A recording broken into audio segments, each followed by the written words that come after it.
Hi everybody, welcome back to my channel. It is me again, and today I am going to be talking about some little tips that help me study for pharmacology. Currently I'm getting an A, but that could all change. We do have our final exam next week. Depending on how that goes, if I do fail, I'm dropping down to a B, but that is never the goal. You never want to fail any exams. I did watch a bunch of videos on YouTube about tips on how to study for pharm. Did I follow them? Maybe subconsciously. Honestly, this semester is a mess. A really busy semester for me because I am getting married. Anyway, back to pharmacology. I just want to put a little disclaimer. Everybody has a different study method, a different way of studying. So this helped me.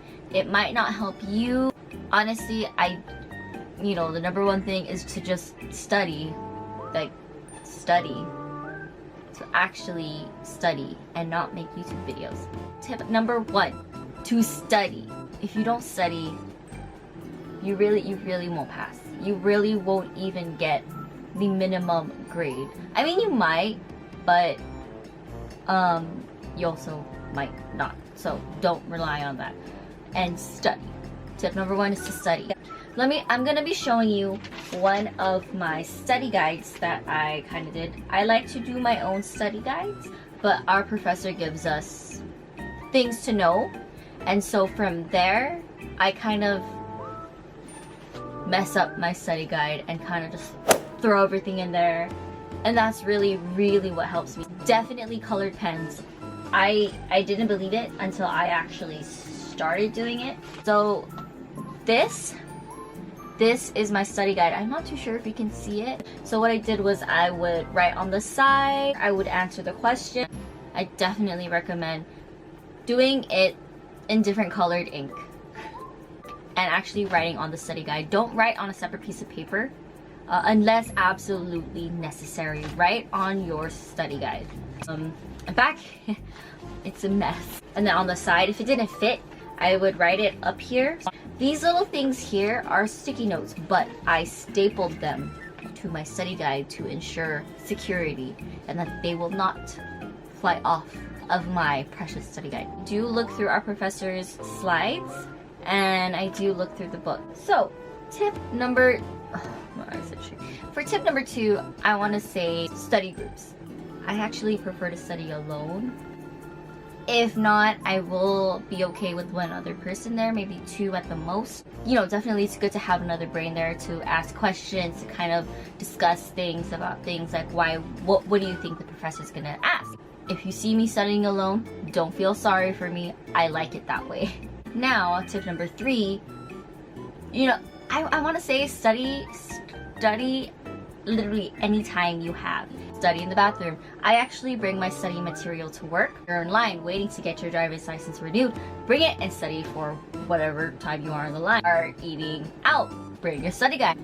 Tip number four, I think. Now I'm going to talk about drug cards. Definitely recommend bringing your drug cards. These are just like, I don't know what you call them, but they open like that and then they just close like that. I make kind of like, not a table of contents, but kind of like, I can't think of the word right now.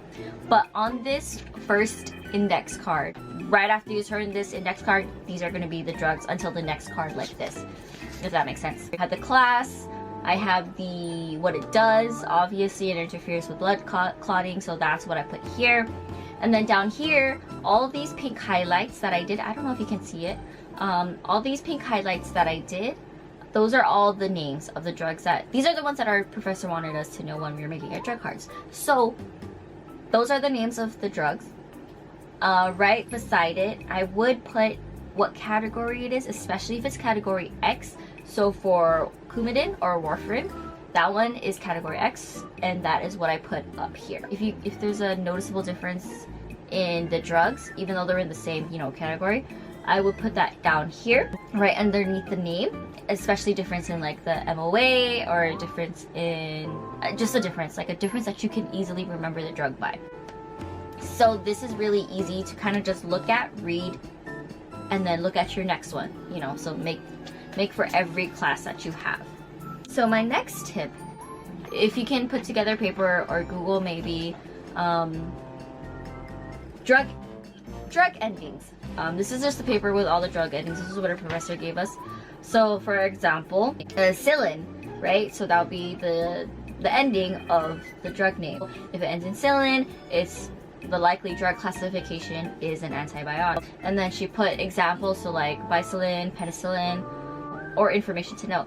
So she put here there is a common allergy to those medications, and it does cause GI distress, and that's for Cillin. I don't know if you can see it. And because I can't think of anything else right now, I'm going to say my last tip is to not freak out. Don't freak out. You can do this, because if I can do this, you can do this. Believe in yourself, always, because you can do this. So if you have any questions or comments, please leave them down below. Please like and subscribe. I really hope this helps somebody, because I feel like it might not, honestly, but I'm hoping that this can help at least one person.